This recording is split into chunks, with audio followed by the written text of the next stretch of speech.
Alright guys, Ghostly Rich here today, and we're going to be assembling this cart right here. If you take a look, this is a peerless AVDSC 560 2x2.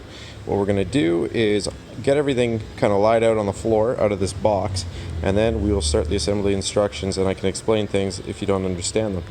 First parts you're going to need are these guys, because this is what we're going to bolt our casters to. So see this big bag of bolts? Take a box like this and pour them all into here so you have something to store them in and they don't all go missing. When you open up your box of goodies, you get a couple Allen keys, a whole bunch of screws which are pretty much the same size, and then they also give you a power bit to throw into a power driver. And if you have your own screwdriver, you can even throw that bit into your screwdriver so you don't have to use the Allen keys if you don't want to.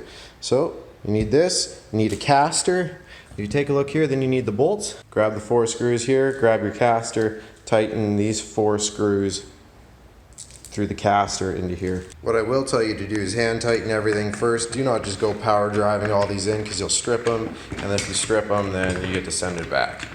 So again, screw caster into metal. So what you're gonna do next is slip this through here, that screw, and you're literally gonna put a couple turns on it. Make sure the, you'll see it's a round side. Well, you wanna leave that up. And then you're gonna do just like the picture shows you. You're gonna put your screw through and you're gonna leave the beveled side up on it. So it's like this. Next thing you're gonna do, unwrap these two. Let's see, you're gonna just slide this through.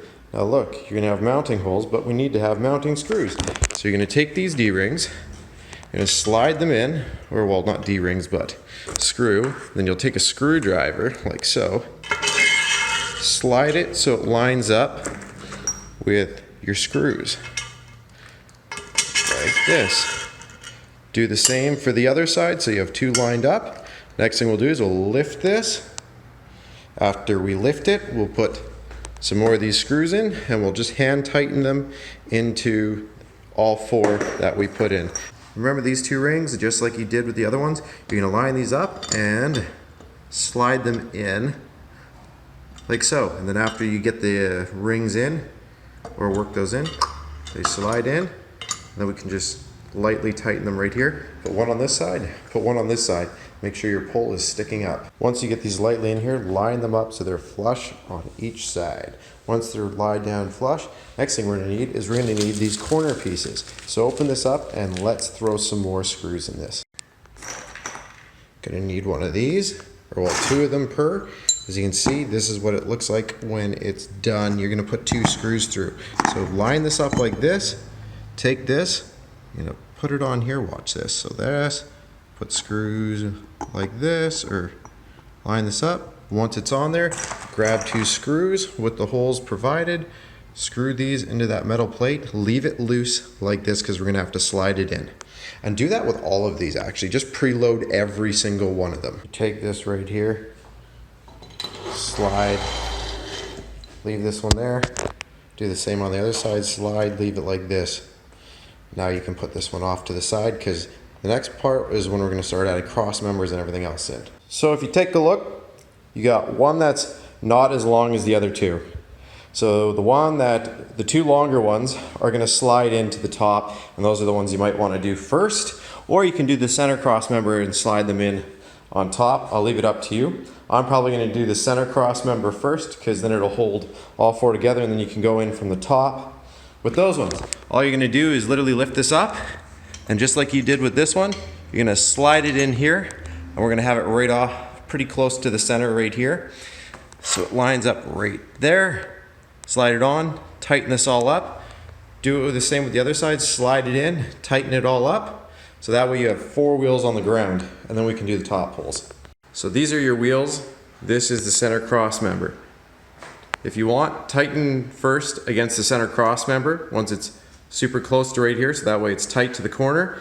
And then from there, once you've lined this up center with the pipe, mine's actually got to go over a tiny bit, but we'll do that after. But after it's centered with the pipe, then tighten these 2, and then we'll lie it down and we'll put in our 2 tops. So that's our cart up and ready to go. Now let's show you to make sure you have all your bracing points.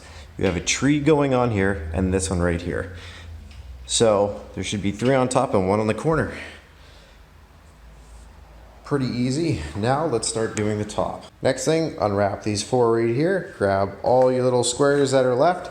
All you're going to do is on the sides, not the center, just the sides. You're going to take the screws and preload these ones once again like we've been doing all along. Just keep it loose and then we'll be sliding those on. Not the centers, just the sides. All 4 tabs. So on the long leg side, because that's the side that's going to be supporting your TVs, you're going to do this. So we're going to go in from the top. Might be difficult. Don't know if I can do it like this. Let's see. No, I gotta square them up. So just slide these in and don't tighten them yet. Just kind of make them so, because we're gonna have to move these up and down. I put mine all the way down to the bottom. Next thing I'm gonna do is take these display bolt-ons right here. As you can see, we're gonna bubble wrap them and I'm gonna be tying them into here. What that's gonna do is make sure you do one shelf and the second shelf. Now, if were you do the top shelf, leave it near the top, and then the bottom one, leave it near the bottom-ish. And then once you measure your displays, depending on the size of display you're going, that is when we will get everything kind of finalized, because we'll have to pull these TVs out of the boxes, make some measurements, see where the bolt spacing is on the back of the TVs and all that other fun stuff. Once you have this all unpackaged, you will look at the manual and you'll see which hole it tells you to put it in. It'll tell you right here, which is right here. We're just gonna slip those in right here, and then the same side and the other side, we're just gonna basically slide it on and let it keyhole on. I'll show you, I'm just gonna keyhole it on so you can see what I mean. So you're gonna see that mine's really not level right now. Next thing you're gonna do is take a level and you're gonna level it, and then when you bring it up, you'll be able to slide your bottoms in. Right now, obviously I won't be able to because it's not level, but you can get the tops in. This just makes it easier for leveling to do it this way. So they're both in now. So when I said keyhole, see how these are a keyhole? You slide the screw through and then it sits in here. That's what I did. I rested on those two and then I leveled it. Now, how did I level it, you might ask? Held this right here and it's just tight written right now off of this screw and that screw right there. So what I did is I loosened them and then I slid it up and down, got those in, and then followed this, leveled it, tightened the 2 screws, and now I've slid it in. Now that I know it's level, I can tighten these on both sides. And what that's gonna allow me to do is when I go to do this, again, it's best to do this with 2 people, but we will move it to the display heights at the very end. Next thing we need to do is, you can see we have our holes on the back of our TV. I have the parts there, which for this are M6s with spacers. Then we have these bad boys right here. And what we're gonna do is, this is going to be for adjusting our height, and these are for actually adjusting our tilt. We're not going to mess with the tilt because we want ours to sit flat for this project. And then again, like I said, this will be our height adjustment at the very end when we go to try and bring them as close as we can together.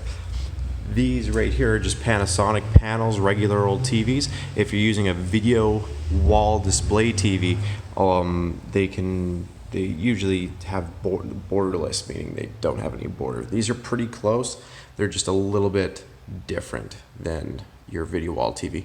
Also, we're using a separate video wall switching block, which is going to talk to each TV, whereas video wall, like say Samsung, for example, they have a built-in box into each TV. The problem is, though, is the Samsung wall is worth probably double what this one is.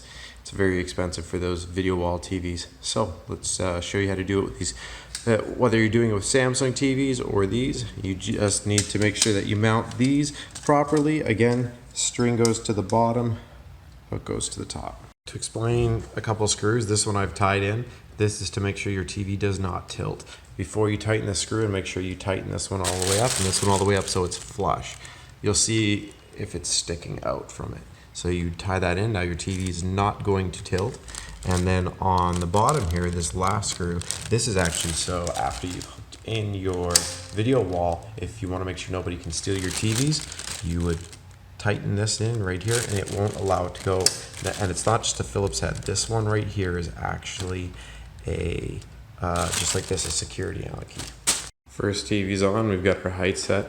I want my TV just to be like an inch over this, not too much, because I don't want it to be too top heavy. This is something to note when you're doing something like this is you do not want it to be top heavy.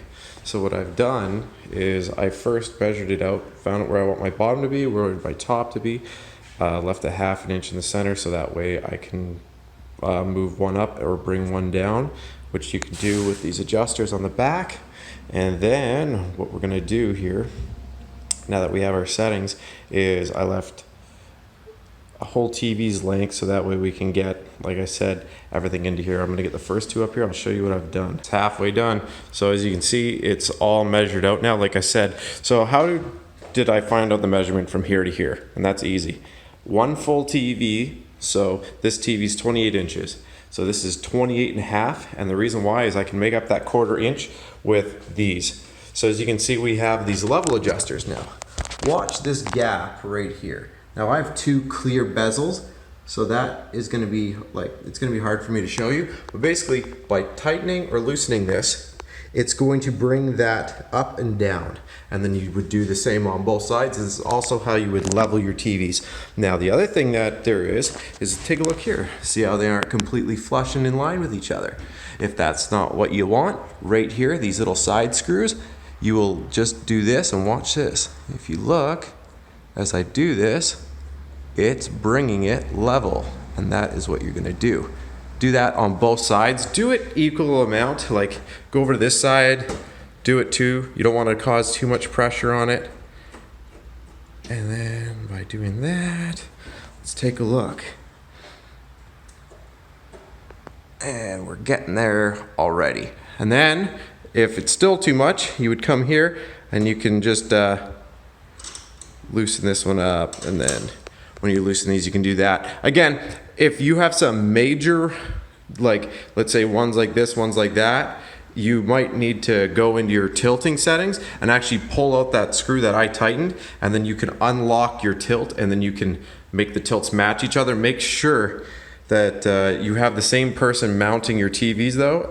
And the reason why I'm saying that is because if you don't, what can happen is one person will use spacers, one person won't use spacers, and then all of a sudden you have this depth difference. So whatever you do to one TV, you have to do to all of them. Look at that. So once you've got it, you can see I've got this one power wire that's gonna change, but it'll look really good when I'm done.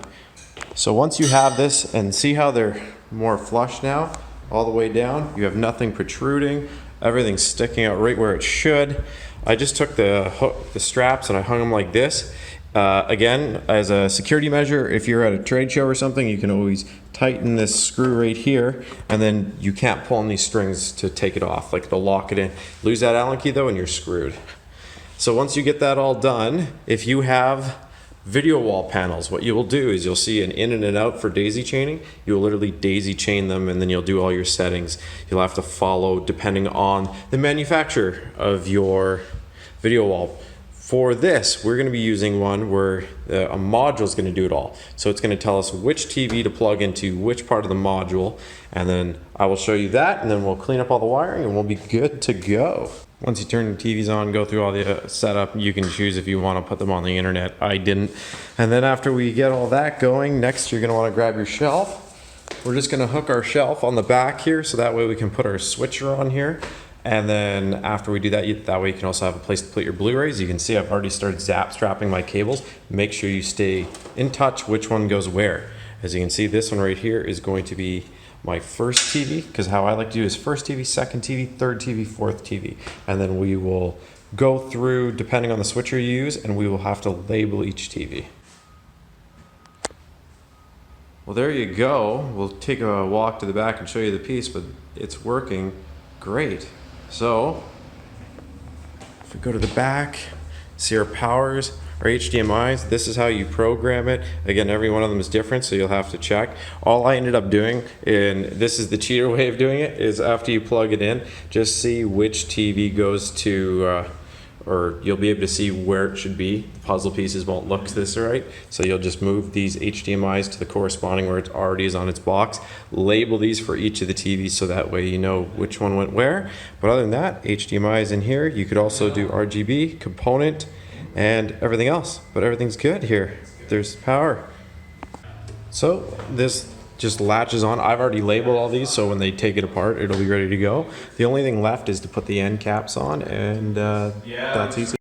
So that's all there is really to it. I mean, if you want to bolt that peerless sign on, you can. That's up to you if you want to do that. There's also these. These are their wire management things that they give you. I didn't bother using them because I wanted to just zap strap and keep it clean right to the pole. And then these are your little plates, which you would have seen in bubble wrap. All you do is you grab these, which are Christmas tree barbs, line it up, slide it in, and slide them in, and that is all there is to it. So other than that, that's the end of this project. I hope you enjoyed this, and please like if you did, subscribe for more. You never know what I'm going to do next.